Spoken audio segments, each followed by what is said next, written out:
My name is Patty Guigino. I've lived in Los Lunas since 1965. Grew up in Albuquerque before that, and before that, Coffeyville, Kansas. My relation to Route 66 is that the pre-1937 alignment is one of the more fascinating aspects of Route 66, which holds national attention all the time anyway. But I became interested in it because it came down through Valencia County. And so the village wrote for a grant, and Scenic Byways grant. And I, in conjunction with many people who helped me, created about an 18-minute video that details Route 66 traveling through Valencia County from 1926 to 1937.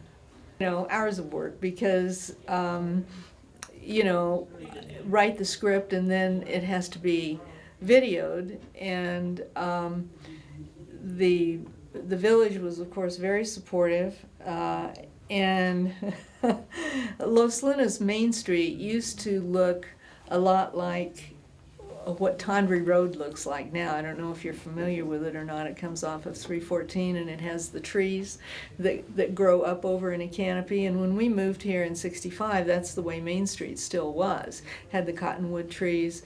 And so to recreate the feeling of what Route 66 had, we filmed down Tondry Road with vintage cars, and it's you know, it's fun to redo those incidents that happened along Route 66. After the election in November, whoever the incumbent governor was pulled out all the stops, and he had considerable sway with the highway department. They had a great relationship, and he said, we don't need Route 66 to go down south or to go down north, so let's cut a road through the mountains.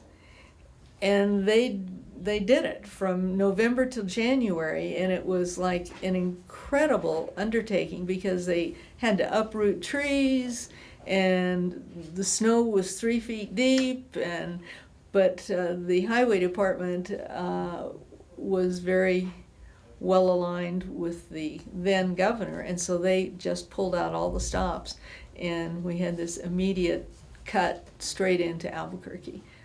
You know, I can remember traveling on Route 66 as a kid. My folks would come west for my mom's health, and it was, you know, it was 2 lanes, and there were trailer courts.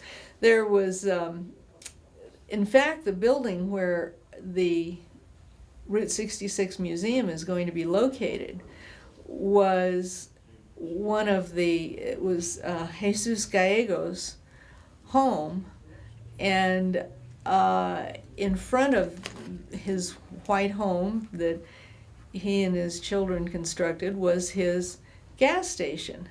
I think it was the Acoma. And they then they had another sign. There was another station a little bit further west on the north side of the street, and it said, you know, last chance for gas. And I can remember, you know, and that's right there on the property just to the west of the Luna Mansion, where the Country Inn used to be, and that was a local watering hole, if you will, that was enjoyed by everybody.